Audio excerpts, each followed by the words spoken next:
ये बात उन्होंने समझौता नहीं किया जाएगा सामने। हाँ, एक बात, बाकी जगह कमजोर है। नहीं, इसलिए बात कही कि एक छुटभैया नेता ने कहा था कि एक सीट मिलेगी।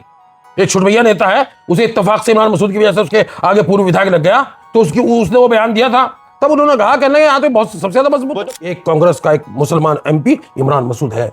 गैर ये मजलूम का कोई जात, कोई मजहब, कोई चीज नहीं होती। मतलब मजलूम की नहीं होती, MP की होती है। नहीं, MP मुसलमान है। नहीं, MP मुसलमान है, मजलूम उसकी जात नहीं होती है। मजलूम का धर्म नहीं होता है, MP का धर्म होता है, MP की जाति होती है। मैं बता रहा हूँ ना, ऐसी बातें कर रहे हैं, ऐसी बातें कर रहे हैं। हाँ अनुज भाई, मैं बता रहा हूँ MP का धर्म है। मैं बता रहा हूँ ये बात आपको साबित कर रहा हूँ। MP का धर्म इसलिए बता रहा हूँ कि वारे अखिलेश यादव, अगर मेरी जान पर बन रही है तो तुम खामोश रहोगे। वारे अखिलेश यादव, अगर मोहम्मद और अहमद पिटते तो तुम खामोश रहोगे। वारे अखिलेश यादव, अगर हमारे दाढ़ी वालों पर जुल्म होता है तो तुम खामोश रहोगे। और मोहन यादव पर प्रॉपर्टी हड़पने का इल्जाम लग गया, बीजेपी का मुख्यमंत्री, तुम उसके वकील बनकर के काम करने का काम करोगे?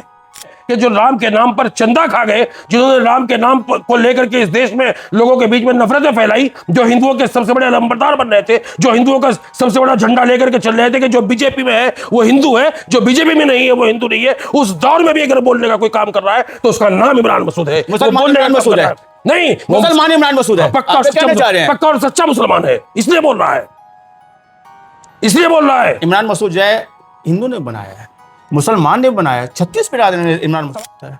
वो आदमी सामाजिक आदमी नहीं है, वो आदमी राजनीतिज्ञ भी नहीं है, वो आदमी व्यवहारिक भी नहीं है। हमारी एक बहुत ही इस्लामी विद्वान, इस्लामी जगत की बहुत बड़ी हस्ती है मौलाना बदरुद्दीन अजमल साहब, उनके साथ क्या किया था उन्होंने? उनको ब्लैकमेल करने का काम किया था। अरे फिर दिल्ली के 5 सितारा होटल की वो चीज भूल गए कि जब पुलिस ने आकर के उनको पकड़ लिया था। ऐसे लोगों के बारे में अनुज भाई मैं चाहता हूं कि आप भी ऐसे लोगों का इंटरव्यू न लिया करें, और हमारी भी जबान से बेकार ये लोग एहसान फरामोश लोग हैं। मेरे आंखों के सामने वो आदमी फ़हीम नंबरदार के यहाँ आके सुबह ही बैठ जाता था, शाम को उठ के जाता था। फ़हीम नंबरदार ने उसको वार्ड का सभासद बनवा दिया, उसकी पीठ में छुरा घोंपा।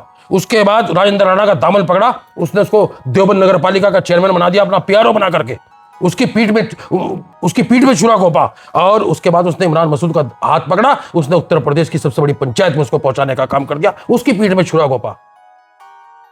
सहारनपुर सांसद इमरान मसूद का एक बयान था, जब अब्दुल पिटता है अखिलेश यादव चुप रहता है।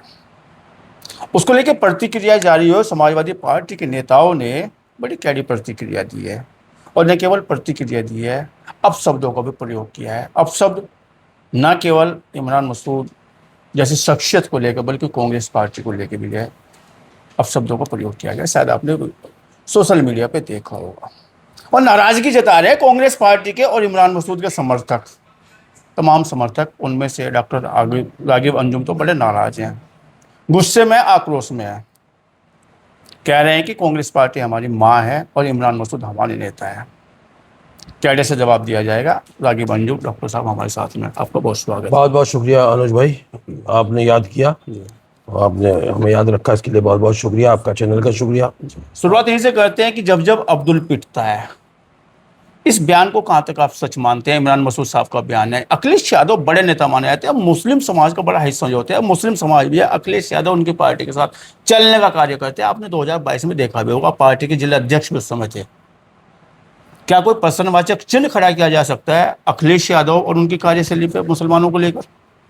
असल में एक शेर मेरे याद आ रहा है कि जरा पहले ना पहचानी निगाहें बागबा हमने, बाहरों की खुशी में फूंक डाला आशिया हमने। एक उम्मीद थी, और वो उम्मीद आदरणीय नेताजी से थी, और आदरणीय नेताजी उन उम्मीदों पर बहुत हद तक खरे भी उतरे, और उसी तसलसल को जारी रखने के लिए मुसलमान के जहन में ये बात आई कि अखिलेश यादव भी नेताजी का खून है, और हमें कुछ उम्मीदें वाबस्ता है कि जिस तरीके से हमारे ऊपर जुल्म हो रहा है, और जिस तरीके से मुलायम सिंह यादव कोई परवाह नहीं किया करते थे, उसी तरीके से अखिलेश यादव भी यकीनन हमारा वकील बनकर के अदालत में खड़ा होने का काम करेगा। लेकिन तजुर्बा गलत साबित हुआ। जैसा मैंने कहा कि ज़रा पहले ना पहचानी निगाहें बागबा हमने, और बाहरों की खुशी में फूंक डाला आशिया हमने।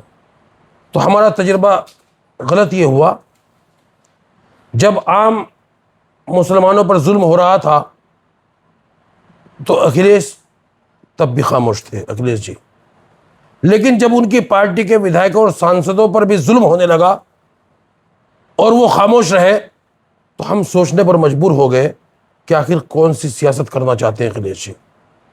मुसलमानों को भारतीय जनता पार्टी का डर दिखा करके, सिर्फ इसलिए कि मुसलमान जाएगा तो जाएगा कहाँ, मुसलमान तो तुम्हारे ही साथ रहेगा, मुसलमानों के बारे में एक भी आवाज़ ना उठाना, ये इस बात की निशानदेही है कि वो कहीं ना कहीं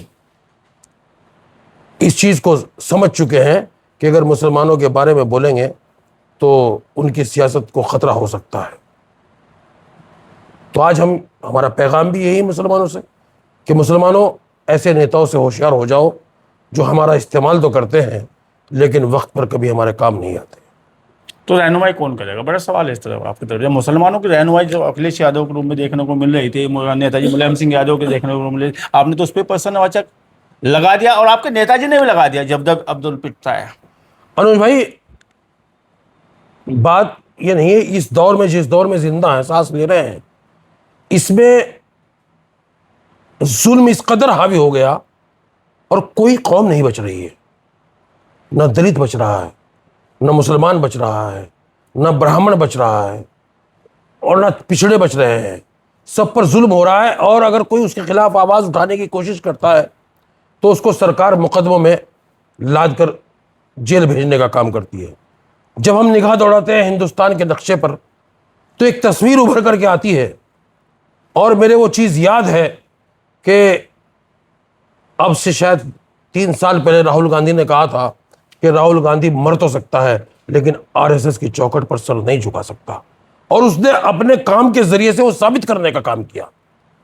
पूरे हिंदुस्तान के अंदर इस वक्त अगर कोई लड़ाई लड़ रहा है मजलूमों की तो वो राहुल गांधी है, वो कांग्रेस पार्टी है। उसे इस बात की, बहुत से लोग कह देते हैं कि तो वोट बैंक की राजनीति है। अगर वोट बैंक की राजनीति होती तो 80-20 का फर्क है। फिर राहुल गांधी की भी जबान वही होती जो योगी आदित्यनाथ की जबान है, फिर राहुल गांधी की भी वही जबान होती जो केशव प्रसाद मौर्य की जबान है, फिर राहुल गांधी की भी वही जबान होती जो गिरिराज सिंह की जबान है। लेकिन नहीं, उन्होंने कहा कि सियासत नहीं, बल्कि हमें उस विचारधारा से समझौता नहीं करना है जिस विचारधारा के तहत हमारे बुजुर्गों ने इस मुल्क को बनाने का काम किया। तो लड़ाई लड़ रहे हैं मुसलमानों की राहुल गांधी, आप ये कहना चाह रहे हैं? सड़क पे तो कहीं दिखाई नहीं देते। नहीं, मैंने कहा मुसलमानों की लड़ाई कौन लड़ रहा है? नहीं, मुसलमानों की लड़ाई कौन लड़ रहा है? अगर अब्दुल की वजह से अखिलेश यादव चुप है तो लड़ाई कौन लड़ रहा है? मैं बता रहा हूं ना, मैं ये बता रहा हूं, पार्लियामेंट का सेशन चलता है, मुझे गर्व है, फख्र है इस बात पर, और मैं आपके चैनल के जरिए से सहारनपुर की आवाम का दिल की गहराइयों से शुक्रिया भी अदा करता हूं कि एक ऐसा सांसद देने का काम किया। आप तो मीडिया के लोग हैं, बताइए कौन सा मुद्दा है जिसमें इमरान मसूद खामोश रहे हो? और इमरान मसूद एज ए इमरान मसूद नहीं, एज ए कांग्रेसी बोल करके उन्होंने काम किया है। और उन्होंने ये नहीं, मैंने कहा कि मजलूम की आवाज कांग्रेस है। क्यों? अगर बांग्लादेश के अंदर हिंदुओं पर अत्याचार होता है तो सबसे पहला प्रस्ताव पार्लियामेंट के अंदर एक मुसलमान एमपी जो कांग्रेस का है, उसका नाम इमरान मसूद है, वो लेकर के आता है। अगर ईरान के सुप्रीम लीडर को मारा जाता है तो उसकी ताजियत के लिए वहां के दूतावास में पहुंचने वाला एक कांग्रेस का एक मुसलमान एमपी इमरान मसूद है। गैर ये मजलूम का कोई जात, कोई मजहब, कोई चीज नहीं होती। मतलब मजलूम की नहीं होती, एमपी की होती है। नहीं, एमपी मुसलमान है। नहीं, एमपी मुसलमान है, मजलूम उसकी जात नहीं होती है। मजलूम का धर्म नहीं होता है, एमपी का धर्म होता है, एमपी की जाति होती है। मैं बता रहा हूँ ना, ऐसी बातें कर रहे हैं, ऐसी बातें कर रहे हैं। अनुज भाई, मैं बता रहा हूँ, एमपी का धर्म है। मैं बता रहा हूँ ये बात आपको साबित कर रहा हूँ। एमपी का धर्म इसलिए बता रहा हूँ कि जो कि बांग्लादेश के हिंदुओं पर उन लोगों की जबानें बंद हो गई जनप्रतिनिधि आसान नहीं है। वो नहीं सदन में जाते इसलिए, बिल्कुल सही आपकी। आप ये बताइए कि जो राम के नाम पर चंदा खा गए, जिन्होंने राम के नाम को लेकर के इस देश में लोगों के बीच में नफरतें फैलाई, जो हिंदुओं के सबसे बड़े अलंबरदार बन रहे थे, जो हिंदुओं का सबसे बड़ा झंडा लेकर के चल रहे थे कि जो बीजेपी में है वो हिंदू है, जो बीजेपी में नहीं है वो हिंदू नहीं है, उस दौर में भी अगर बोलने का कोई काम कर रहा है तो उसका नाम इमरान मसूद है। मुसलमान इमरान मसूद है, नहीं मुसलमान इमरान मसूद है, पक्का और सच्चा मुसलमान है, इसलिए बोल रहा है, इसलिए बोल रहा है। इमरान मसूद जो है हिंदू ने बनाया है, मुसलमान ने बनाया है, 36 बिरादरी ने इमरान मसूद, तमाम लोगों ने बनाया है और उसका हक अदा कर रहा है।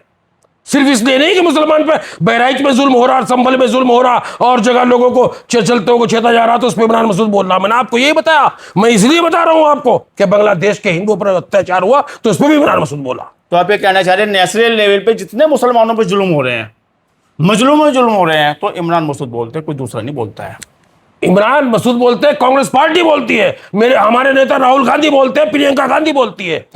सुनो, उन परिवारों के घर पर बाकायदा सांत्वना देने भी जाते हैं। अभी परसों ही हमारे गौतम साहब जो हमारे प्रभारी है वो थे, हमारे किशोरी लाल जी एमपी थे, इमरान मसूद एमपी थे और वो राठौर जी एमपी थे। उनको वो एक दलित की हत्या कर दी गई वहां लेडी की बेचारी की, तो उसमें गिरफ्तार कर ली थी इनको मेरठ के अंदर। तो अखिलेश यादव चुप कराते हैं जब अब्दुल पिटता है, आपके एमपी बोल रहे हैं, अखिलेश आपके इमरान मसूद बोल रहे हैं। हाँ बिल्कुल, मैं आपको बताना गिरवाना चाहता हूँ और शुरुआत यहीं से करना चाहता हूँ। बिल्कुल शुरुआत यहीं से करना चाहता हूँ। हाजी इकबाल पर जुल्म हुआ, सहारनपुर से शुरू करना चाहता हूँ।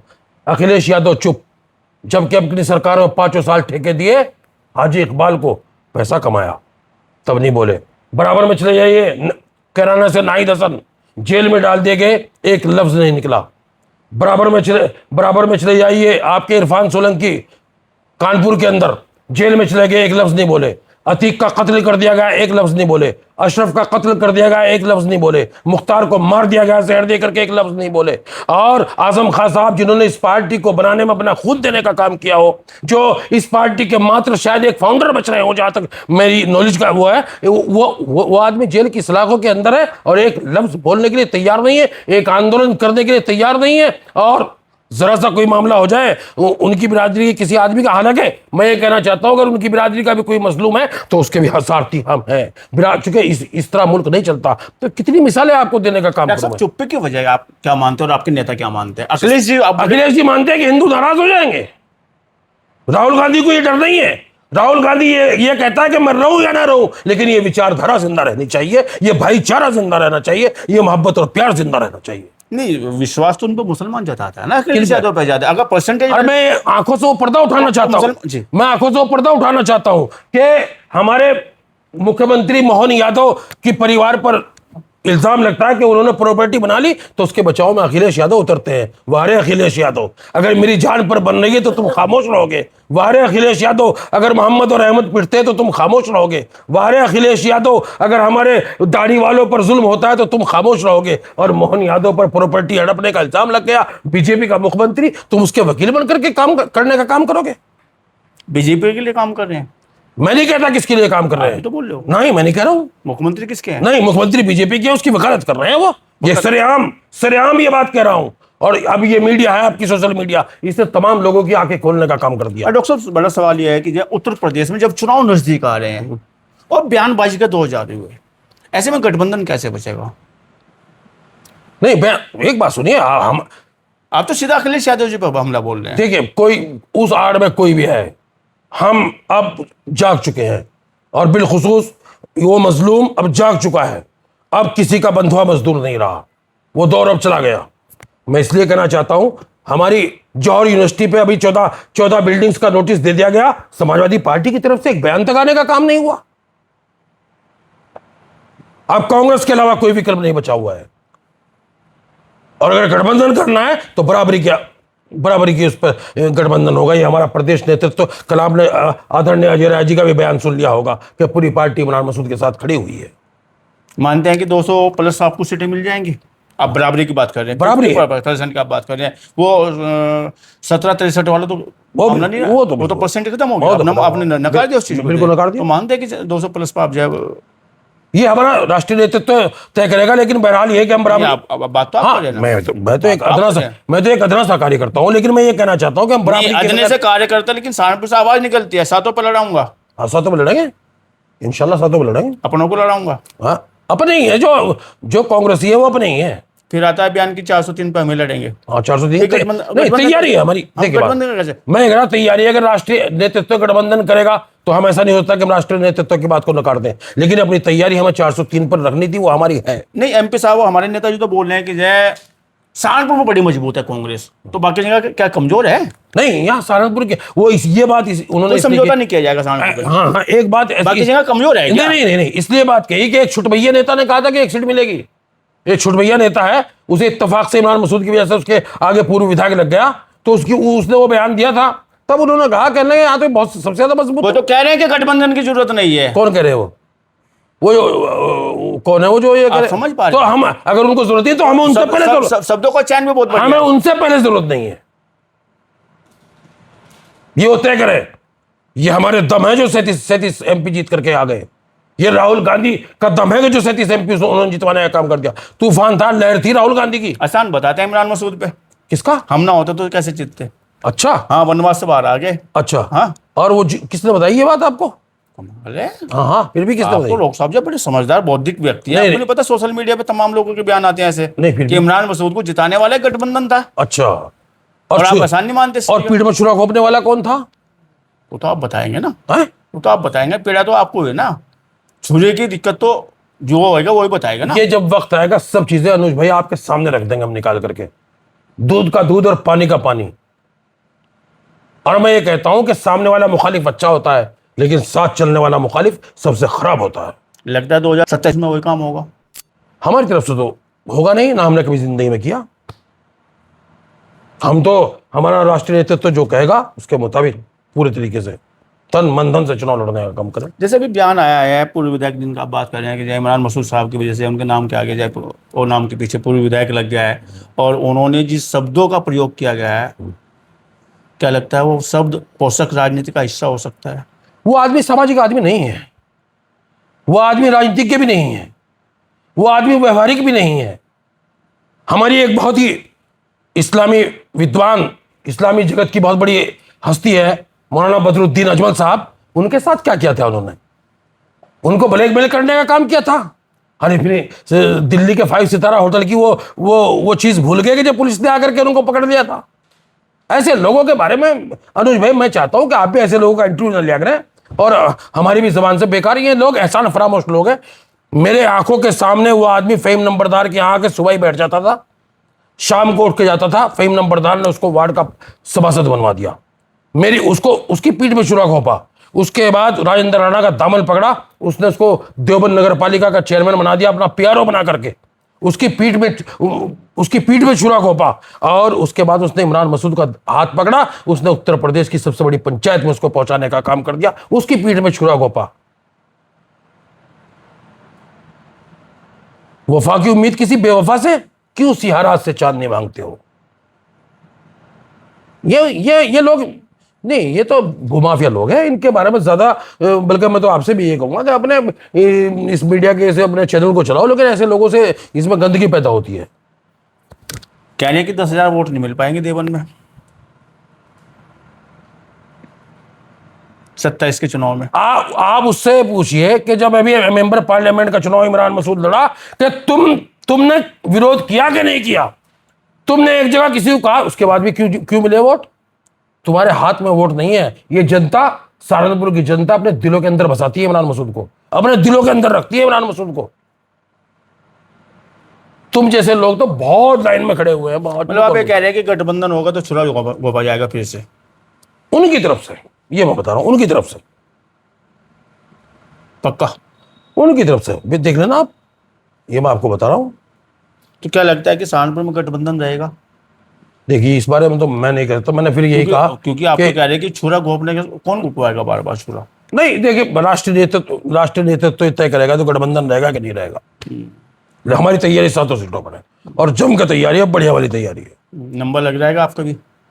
अरे हम तो आप सुनिए, डॉक्टर राघवंजुम के बारे में ये सवाल बहुत किया जाता है, लेकिन नहीं, शायद आपकी जानकारी के लिए बता दूं, जब अखिलेश जी के दरबार में पहुंचे तो सबसे पहली शर्त यही थी कि जिला अध्यक्ष मेरा रहेगा डॉक्टर राघवंजुम। उस समय पहली शर्त थी। क्या अब आप जो पहली शर्तों में नहीं है क्या इमरान मसूद? मैं वही बताना चाह रहा हूँ मैं, ये तो मेरे नेता की मोहब्बत थी मेरे लिए, वरना वो जिला अध्यक्ष पद भी ना होता। मैं तो जिला अध्यक्ष घंटा बड़ी है मोहब्बत या कम हुई है? अब नहीं, उसमें बढ़ोतरी है। लेकिन मैं आपको बता दूं, मैं उस जिला अध्यक्ष के पद को जब मेरे नेता ने छोड़ी ना, तो घंटाघर पर भगत सिंह जी की मूर्ति के पास रखे आया था। भाई जिसको चाहिए, आवाज लगाई मैंने, बहुत आवाज लगाई मैंने कहा जिसको भी चाहिए भाई ये रखा पद, इसको लेता जाए। लेकिन वो शायद कई दिन बाद कोई नहीं आया। हाँ, वो कई दिन बाद शायद फिर आया कोई, उसको लेकर के गया। और मैं भी ये कहता हूं कि मैं जम के उम्मीदवारी कर रहा हूं लेकिन अपने नेता को किसी परेशानी में डाल करके नहीं। अगर मैंने अपने नेता से कह दिया, मेरी वजह से अगर आप परेशान होते हैं तो आप मेरा नामांकन वापस, मेरी दावेदारी वापस। नेता को परेशानी में अगर कोई मतलब सातों पर लड़ेंगे तो नंबर मिल सकता है। मैं ये कह रहा हूं, अगर दो लड़े नंबर ना आए तो मेरी पेशानी पर आप कोई निराशा का भाव नहीं देखेंगे। इसलिए कि एक बात सुनिए, वफादारी भी कोई चीज होती है। जिंदगी यूं ही जीने का नाम नहीं है। अगर कुछ मिलेगा तो साथ रहेंगे, कुछ नहीं मिलेगा तो साथ नहीं रहेंगे। लानत ऐसी जिंदगी पर भी लानत है, और लानत भेजता हूं ऐसे लोगों जहाँ पर। रहेंगे वफादारी से रहेंगे। वफादारी के साथ नहीं, हमने कहा था, और आज कह रहे हैं आपके इसके माध्यम से कह रहे हैं कि जीवन भर इमरान मसूद के साथ रहेंगे। और टिकट मिले या ना मिले, आगे भी मिले ना मिले, उसकी कोई वो नहीं है। ये कोई मैंने ही नहीं रखती। अगर मेरा नेता ताकत में है तो उसका एक एक वर्कर ताकत में है। अगर नेता ही ताकत में नहीं है तो फिर वर्कर भी ताकत में नहीं। ऐसे वफादार व्यक्ति को जो इमरान मसूद के शागिर्द और इमरान मसूद के साथ में राजनीति के क्या कार्य सीख रहे हैं और आगे बढ़ने का कार्य कर रहे हैं, जिलाध्यक्ष भी रहे हैं। उनकी पहली शर्त थी कि जिलाध्यक्ष हमारा बनेगा। तो हाल फिलहाल में सहारनपुर नगर से आप टिकट की भी दावेदारी कर रहे हैं। साथ साथ ये भी इन्होंने बताया कि जब मुसलमान जब पिटता है तो अखिलेश जी चुप क्यों रहते हैं। साथ साथ इनका यह भी कहना है कि जो है गठबंधन रहे ना रहे, कांग्रेस की तैयारी बहुत मजबूती से है। सहारनपुर में चुनाव मजबूती से लड़ा जाएगा, सातों पे जीत दिलाई जाएगी। साथ साथ इनका यह भी कहना है कि वफादारी मेरे खून में है, टिकट मिले ना मिले मैं इमरान मसूद का सच्चा सिपाही हूँ, वफादार सिपाही हूँ, हमेशा उनके साथ रहने का कार्य करूँगा। आपने बात की, चर्चा की, आपका बहुत धन्यवाद, बहुत शुक्रिया। बहुत बहुत धन्यवाद।